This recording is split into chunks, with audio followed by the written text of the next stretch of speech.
Bienvenue sur Kivu Connect Info. Bienvenue sur Kivu Connect Info, votre source fiable pour suivre l'actualité en temps réel en République démocratique du Congo. Aujourd'hui, nous vous présentons une analyse approfondie des combats qui se poursuivent dans l'est du pays, notamment dans les provinces du Nord Kivu et du Sud Kivu, où les forces armées congolaises, FARDC, les anciennes milices et les groupes M23 et Wazalendo mènent des opérations inquiétantes pour la population. Ces derniers jours, de violents affrontements ont secoué l'est de la RDC, en particulier dans les territoires de Masisi, Lubero, Nyiragongo, Walikale, ainsi que dans certaines zones du Sud Kivu. Les combats au sol, et ceux menés à l'aide de drones, ont aggravé la souffrance des habitants, dont la sécurité et la vie quotidienne sont fortement perturbées. Aujourd'hui, nous nous concentrons sur plusieurs points clés. L'évolution des combats, les zones de refuge des populations, les conséquences des frappes et la manière dont chaque partie tente de sécuriser son contrôle sur le territoire.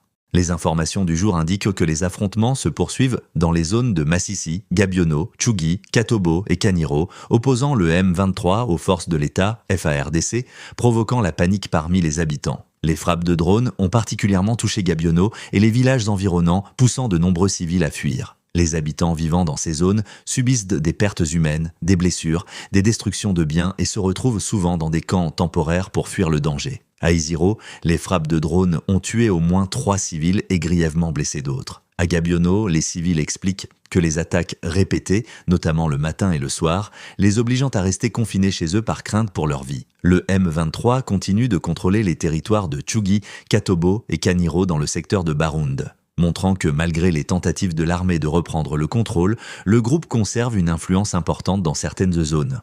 Les FARDC continuent d'utiliser des drones pour frapper les positions du M23 à Masisi, mais cela provoque des dégâts collatéraux chez les civils vivant à proximité des sites ciblés. Les affrontements sur les lignes de front sont nombreux et fluctuants, avec des combats se produisant à différents moments de la journée, ce qui montre que la guerre n'est pas terminée et que la paix reste loin. Dans la province du Nord Kivu, la ville de Butembo a été le théâtre d'affrontements entre factions de Wazalendo vendredi soir, provoquant la fuite ou le confinement des habitants dans leurs maisons. Le groupe ADF continue de menacer la population, commettant des meurtres, pillages et exploitations illégales de terres, particulièrement dans la région de Beni. Le M23 possède des ressources militaires et un leadership dans plusieurs territoires, tandis que les FARDC et Wazalendo cherchent à maintenir leur contrôle, créant une incertitude permanente pour les civils. Les drones des FARDC ont mené des frappes à Isiro, Gabiono et Rubaya, visant à affaiblir le M23,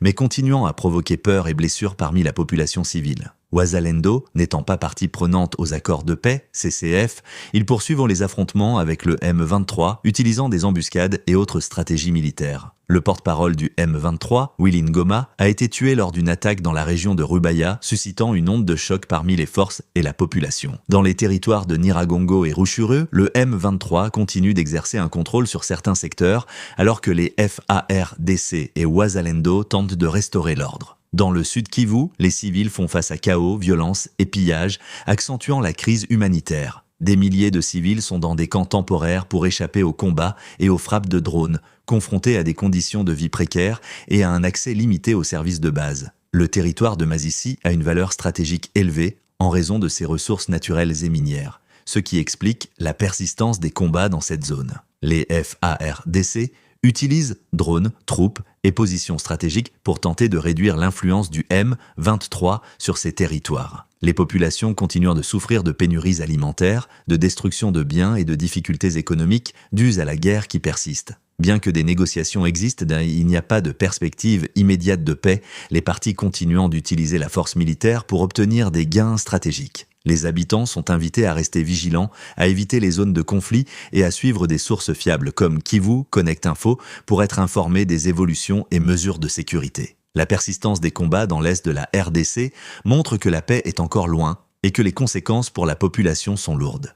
Kivu Connect Info continue de suivre de près tous les développements sur le terrain pour fournir une information précise et fiable. Nous encourageons nos téléspectateurs à rester connectés à Kivu Connect Info, à s'abonner à notre chaîne, activer les notifications et partager l'information avec leurs familles et amis. Nous nous engageons à vous fournir toutes les informations essentielles de manière complète et compréhensible. Merci de suivre Kivu Connect Info, votre source fiable pour l'actualité en temps réel. Continuons à observer les évolutions et à rester informés sur les perspectives de paix et de sécurité dans notre pays.